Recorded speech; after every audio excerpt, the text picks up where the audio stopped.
فرمایا وَإِذَا سَأَلَكَ عِبَادِي أَنِّي فَإِنِّي قَرِيب، محبوب جب میرے بندے آپ کی بارگاہ میں آ کے میرے بارے میں پوچھیں نا تو ان سے کہہ دینا میں ان کے قریب ہی ہوں، قریب ہی ہوں۔ دلیل کیا ہے؟ یہ جب بھی مجھ سے دعا مانگیں گے میں ان کی دعاؤں کو قبول فرماؤں گا، میں ان کے قریب ہوں، میں ان کے قریب ہوں۔ یہ جب بھی دعا مانگیں گے نا میں قبول کروں گا، میں ان کے قریب ہوں۔ اللہ تبارک و تعالیٰ کے بندے اللہ سے محبت کرتے، رب کی بارگاہ میں جھکتے، اس کو اپنے دکھ سناتے، اس کے پیارے محبوب صلی اللہ تعالیٰ علیہ وسلم کا وسیلہ لے کے اس کے حضور حاضر ہو جاتے، پیشانیاں سجدوں سے روشن ہوتی۔ ہم نا ہر چیز کے لیے وقت نکالتے ہیں، ہر چیز کے لیے، لیکن عبادت کے لیے وقت نہیں نکالتے۔ ہر شے آباد ہے، ہر شے، ہماری فیس بک بھی آباد ہے، واٹس ایپ بھی آباد ہے، ہمارے ٹویٹر بھی آباد ہیں، ہماری ہر چیز آباد ہے۔ سب سے کم آباد ہمارا مصلی رہ گیا ہے، سب سے کم۔ وہ لوگ اب ڈھونڈنے سے ملتے ہیں جن کی بغل میں مصلی ہوتا تھا۔ میرے بھائی، آپ کتنا کو دنیا کے پیچھے بھاگو گے تھکا دے گی، کتنا دولت کے پیچھے بھاگو گے تھکا دے گی۔ آپ جب اپنی زندگی میں جمع تفریق کرو گے نا تو مرتے وقت احساس ہوگا کہ سارا کچھ تو لوگوں کے لیے کیا، اپنے لیے تو کر ہی کچھ نہیں سکے۔ اور ہم عبادت کے معاملے میں بہانے بازی بھی کرتے ہیں۔ ہم کہتے ہیں اوہو رزق کمانا بھی تو عبادت ہی ہے نا، تو میں حلال روزی کے لیے جا رہا ہوں، یہ بھی تو عبادت ہے نا۔ میری طرح کے لوگ کہہ دیتے ہیں کہ میں سویرے اٹھ کے مدرسے میں کچھ اسباق دیکھتا ہوں تو یہ بھی تو عبادت ہے، میں بیان کرنے کے لیے مطالعہ کرتا ہوں تو یہ بھی تو عبادت ہے نا، اتنے لمبے سفر کر کے ملک میں دنیا میں گھومتا ہوں تو یہ بھی تو میں عبادت ہی کر رہا ہوں۔ اب اسپیشل نفلوں کے لیے وقت کس طرح نکلے، اسپیشل کر کے تسبیح میں کیسے چلاؤں، میں سارا کچھ ہم بہانے بنا لیتے ہیں نا۔ میرا سوال یہ ہے کہ یہ ساری باتیں صحابہ کو، نبی کریم کو، دیگر لوگوں کو بھی تو پتہ تھی نا، لیکن آپ غور تو کریں 23 سال حضور کو وقت ملا، مختصر وقت ظاہراً تبلیغ کرنے کے لیے، پوری دنیا میں دین بھی پھیلانا ہے۔ گھر میں 11 ازواج ہے، 4 بیٹیاں ہیں، ان کی اولادیں، سارے کام کاج بھی دیکھنے، لیکن سیدہ طیبہ طاہرہ حضرت عائشہ صدیقہ رضی اللہ تعالیٰ عنہ فرماتی ہیں سارا دن تبلیغ کرتے، ہر غلام کے دکھ سنتے، گھر میں آتے تو اپنے گھر والوں کا خیال کرتے، کام میں ہمارا ہاتھ بٹاتے۔ قربان جاؤں، کہتی ہیں زمانہ سارا سو جاتا لیکن آمنہ کے لال مصلی بچھا لیتے۔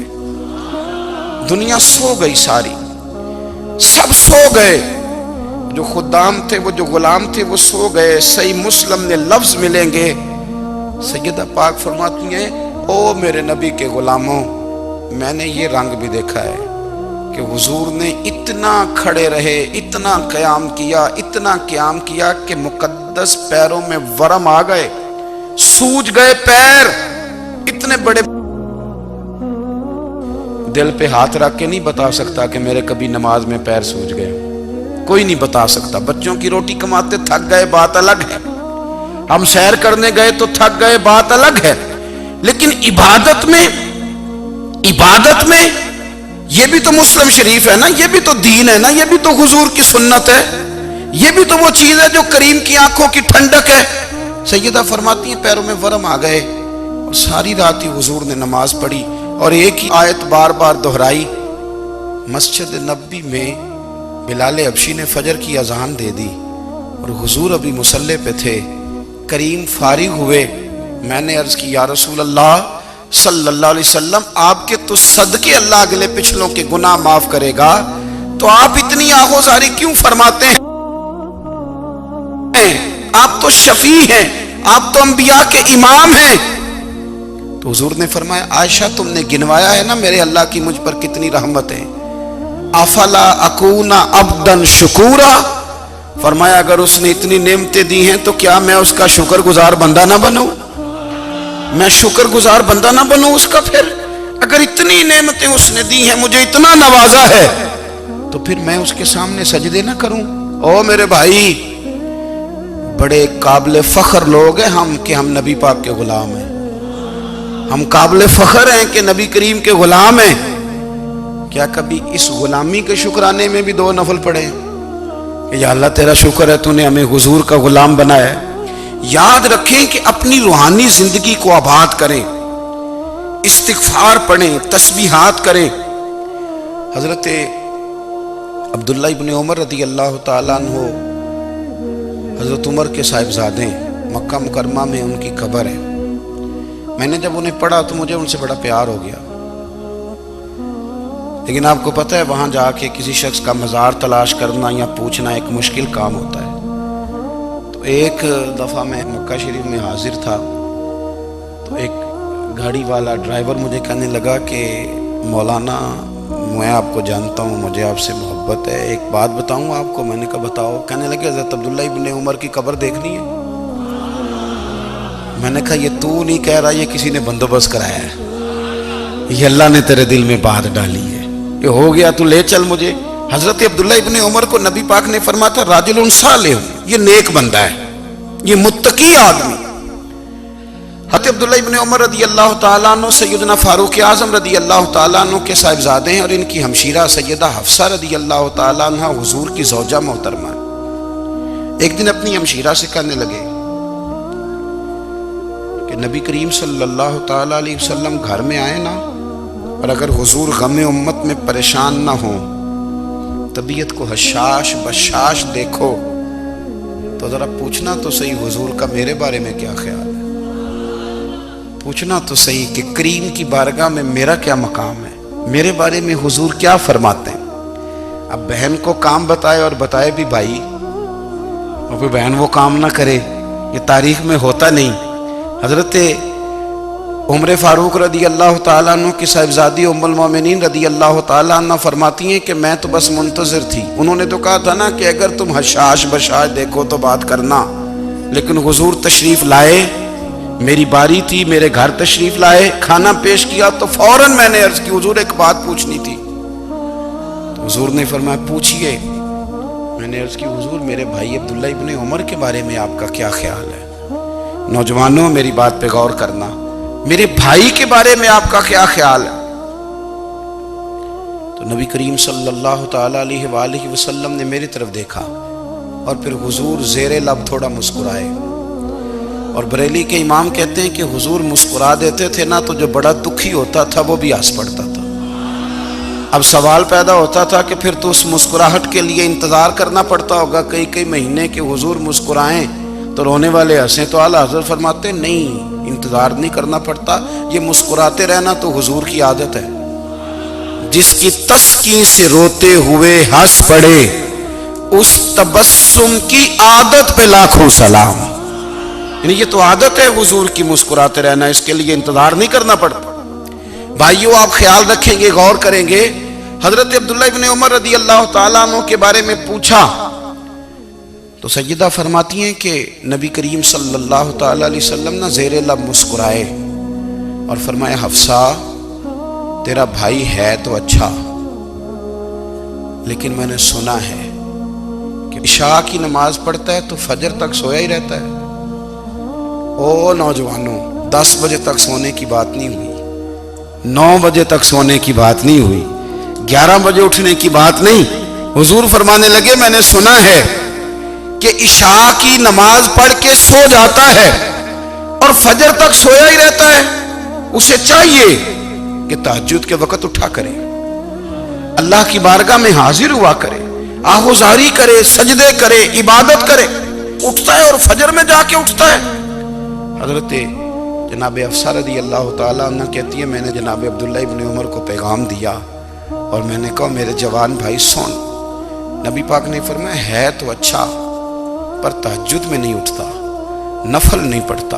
او میری ملت کے جوانوں، مزہ نہیں آ جاتا جب ساری دنیا سوئی ہو، ساری دنیا، اور بستر بھی گرم ہو اور نیند بھی پورا غلبہ کر رہی ہو، اور اچانک گھنٹی بجے دماغ میں، آنکھ کھلے، گھڑی پہ نظر پڑے، 3:30 4 بجے کا پیغام گھڑی بتائے، اور کوئی چڑھتی جوانی والا اٹھ کے وضو کرے، اور جب وہ مصلی کھول کے بچھائے تو مدینے والے محبوب کہتے ہیں کہ ہر نماز پہ رب ثواب دیتا ہے، اور جو اٹھ کے تہجد کی نماز پڑھے اسے دیکھ کے تو رب مسکراتا ہے، جو اس کی شان کے لائق ہے، جو اس کی شان کے لائق، وہ مسکراتا ہے، خوش ہوتا ہے کہ میرا بندہ تہجد میں اٹھ گیا، وہ مسکراتا ہے۔ کاش ہماری صبحیں کبھی اپنے مالک کے نام ہو جائیں، کاش کے صبحیں۔ حضرت ابو الحسن رحمۃ اللہ تعالی علیہ حضرت معاذ ابن جبل رضی اللہ تعالیٰ عنہ کے پاس بیٹھا کرتے تھے، فرماتے ہیں ان سے جو پیار بڑھا تو پھر میرا مصلی سے بھی بڑھ گیا۔ تابعی ہیں، فرماتے ہیں صحابی رسول سے محبت ہوئی تو ذکر سے بھی ہو گئی، پھر درود شریف سے بھی ہو گئی، محبت ان سے بڑھی تو پھر اللہ نے مسجد کا پیار بھی بڑھا دیا۔ آپ فرماتے ہیں کہ میری ہر وقت بھی یہ چاہتی تھی کہ بس اللہ اللہ کروں، بس اللہ اللہ کروں، بس نہ میں ذرا تھوڑی جان چھڑاؤں لوگوں سے، کوئی 10 منٹ ملے تو میں کچھ 4 نفل پڑھ لوں، میں تھوڑا سا نہ بچوں لوگوں سے، اور مجھے تسبیح ملے تو میں نہ کچھ 400-500 دفعہ استغفار پڑھوں، سبحان اللہ، الحمدللہ، اللہ اکبر، لا حول ولا قوت الا باللہ، میں نہ تسبیحات پڑھوں۔ فرماتے ہیں کہ بچے تھے گھر میں 6-7، غربت تھی، کام ملتا کوئی نہیں تھا، اور میں کام چور نہیں تھا، کام ڈھونڈتا تھا، پر اللہ کی قدرت کے کام نہیں ملتا تھا۔ فرماتے ہیں کہ میں نے ایک دن اپنی اہلیہ سے کہا کہ آج میں پھر جاتا ہوں کام ڈھونڈنے، تو میری بیوی بڑی فرما بردار تھی، پر اس دن نہ غربت کے ہاتھوں تنگ آ کے کہنے لگی آج نانا کوئی تو چیز لے کے آیا، تو مجھ سے بچوں کی بھوک نہیں دیکھی جاتی، یہ سب روگاں دا روگ محمد جس دا نام غریبی، کنڈ بلا کے لنگ جاندے نہیں دوست یار قریبی، آج نہ کچھ لے کے آیا تو میں بچے لے کے میکے چلی جاؤں گی۔ شیخ فرماتے ہیں کہ میں بڑا پریشان گھر سے نکلا، پر میں نے صبح سے لے کے زور تک کام ڈھونڈا، کام ملا کوئی نہیں، تو میرے دل میں خیال آیا چلو کام نہیں ملتا تو اللہ اللہ تو کرے نا، چلو بندوں کی مزدوری نہیں ملتی تو رب کریم کی عبادت ہی کرتے ہیں۔ فرماتے ہیں کہ میں نے نا فرات کے پانی سے وضو کیا، نہر کے، شدید دھوپ تھی، ساتھ ریت تھی اور ریت تپ رہی تھی، میں نے اپنا رومال وہیں مصلی کے طور پر بچھا لیا، اور فرماتے ہیں کہ زور سے لے کر عصر تک نماز پڑھی، دھوپ بھی پورے زور پہ، پر میرے سجدے کا ذوق بھی پورے زور پہ۔ فرماتے ہیں سورج بھی چمک رہا ہے اور رب کی عبادت کا ذوق بھی پورے زور پہ، میں سجدہ کروں تو پھر میرا اٹھانے کو جی نہ چاہے۔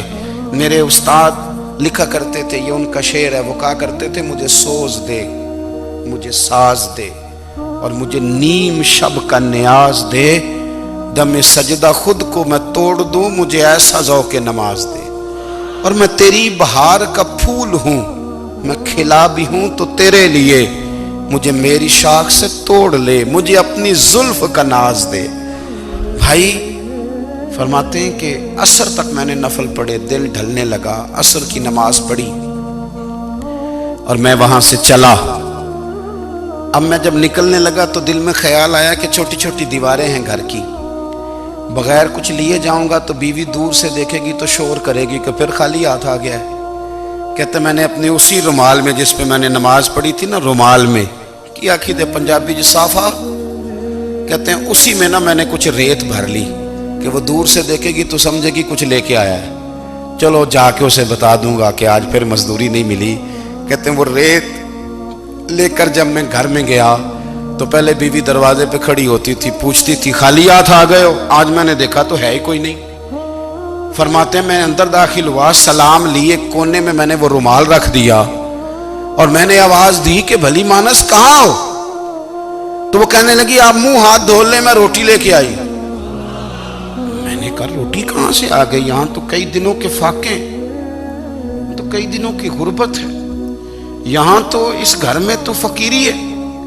فرماتے ہیں کہ وہ روٹی لے کے آئی اور اس وقت کی جو موجودہ نعمتیں تھیں، سمجھ لیں سلاد، اچار، ہر چیز ساتھ لائی۔ میں نے کہا کہ بچے کہاں گئے؟ کہنے لگی وہ کھانا کھا کے کھیلنے گئے، آپ کھانا کھا لیں آ جاتے۔ کھانا اس نے چن دیا۔ میں نے حیرت انگیز لہجے میں ساری نعمتیں اپنے دسترخوان پہ دیکھ کر کے بیوی سے پوچھا یہ کہاں سے آیا کھانا؟ بچوں کو تو نے کہاں سے کھانا کھلایا؟ یہ سارا کچھ کیسا ہے؟ کہنے لگی پتہ نہیں آج آپ کس کریم کی مزدوری کرنے چلے گئے تھے۔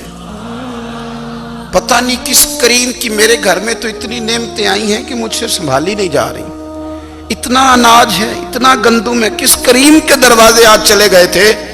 یہ کہتے کہتے وہ اٹھی اور اٹھ کر کے کہنے لگی پہلے بڑا کچھ آیا تھا، اب کیا لے آئے ہو؟ اور جا کر کے نا اس نے وہ ریت والا رومال کھولا، کہنے لگے میں تو لے کے آیا تھا ریت، تو میرے رب نے اسے بھی سونے اور ہیرے بنا دیا تھا۔ جب آپ کی توجہ اللہ کی جانب، میرے نبی پاک صلی اللہ تعالی علیہ وسلم نے فرمایا ہر چیز اپنے رب سے مانگ، ہر چیز مانگ، ہر چیز مانگ۔ یا رسول اللہ کیا کچھ؟ میرے محبوب نے فرمایا تیرے گھر میں نمک بھی ختم ہو جائے تو وہ بھی اپنے رب سے مانگا کر، تو مانگنا وہ تجھے دے گا، تو اس کی بارگاہ میں کشکول طلب دراز تو کرنا۔ اور ترمذی شریف میں عجیب لفظ ہے، رسول کائنات نے فرمایا، رب کریم فرماتا ہے جب میرا بندہ ہاتھ اٹھاتا ہے نا تو مجھے حیا آتی ہے کہ میں خالی کیسے لوٹا دوں اس کے۔ اتنے بڑے بادشاہ کی بارگاہ میں دعا کی بڑی طاقت ہے۔ میرے نبی پاک نے فرمایا دعا مومن کا ہتھیار ہے، دعا مومن کا، دعا مومن کا۔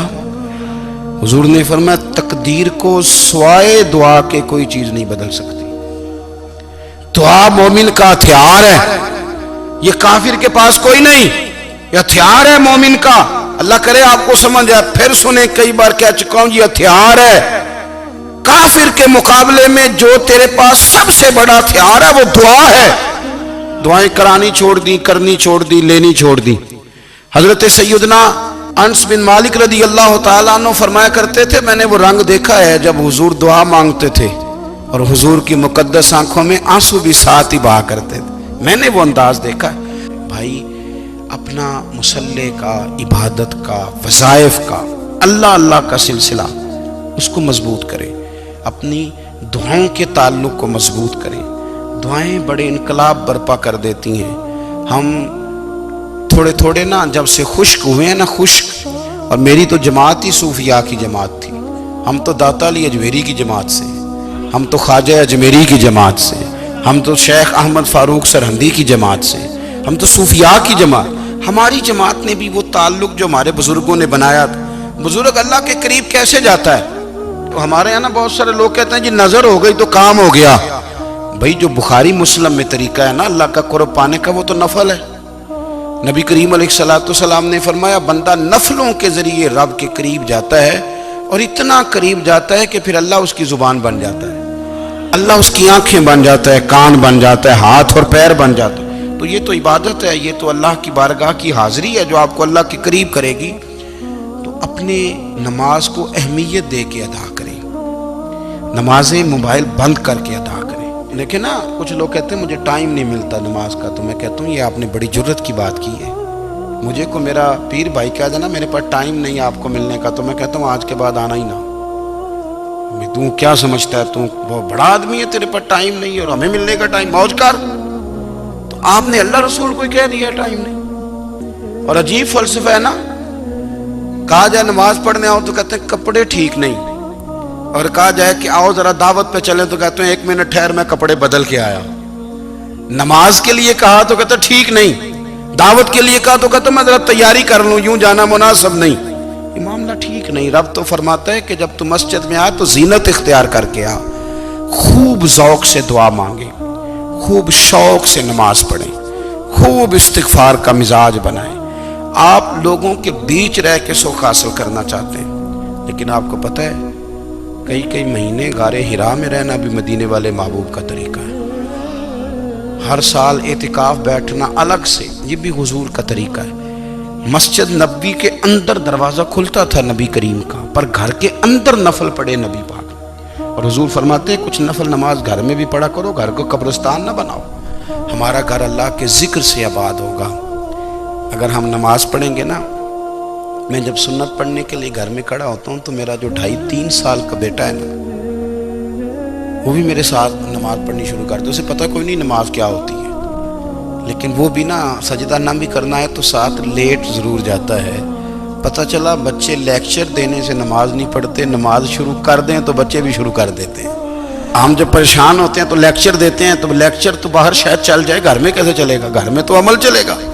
تو میرے عزیز، آج کے اس روحانی اجتماع میں ہمارے دوستوں نے جو محنت کی، ہم نے بار بار اپنی نیت سے پوچھا، خدا ہمیں معاف کرے اگر کوئی ذاتی شہرت ہے، کوئی ہمارے ذاتی مفادات ہیں، رب ہمیں ہدایت دے۔ ہماری یہ خواہش تھی کہ روحانی اجتماع ہمیں تھوڑا سا اللہ اور اس کے رسول کے جانب مائل کرے، کچھ ہمارا رشتہ مصلی کے ساتھ مضبوط